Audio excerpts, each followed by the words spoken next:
રામ રામ બધાને। હવે આ તમે નીચે વિડીયો જોજો, આખો જરૂર જોજો, વિડીયો પૂરો ન કરતા અને ફોલો કરી લેજો। આ એમપીની ઘટના છે જંગલરાજની, જે 25 લોકો લુખા અને ગુંડા એક દીકરીનો સરેઆમ જાહેરમાં ધોરા દિવસે એનું અપહરણ કરવામાં આવે છે। જી હા, આ અપહરણનું કારણ એવું છે કે એ દીકરીએ પ્રેમ કર્યો હતો, એક છોકરાને પ્રેમ કર્યો હતો અને પ્રેમ કરીને એને ઘરે ગઈ તો જોવા મળ્યું કે ઈ ભાઈ જે હતો એને પોતે મેરીડ હતો અને 2 છોકરાનો બાપ હતો ને એની ઘરવાળી પણ ઘરે હતી।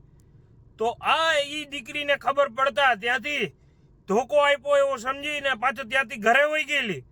તો 25 લોકો ગુંડા આવા લુખા તત્વો એને લઈ અને ઉપાડી અપહરણ કરી અને એક જગ્યાએ પૂરી દેવામાં આવી છે। પોલીસ તપાસ ચાલુ છે, હજી કોઈ મળેલું નથી। જય શ્રી રામ।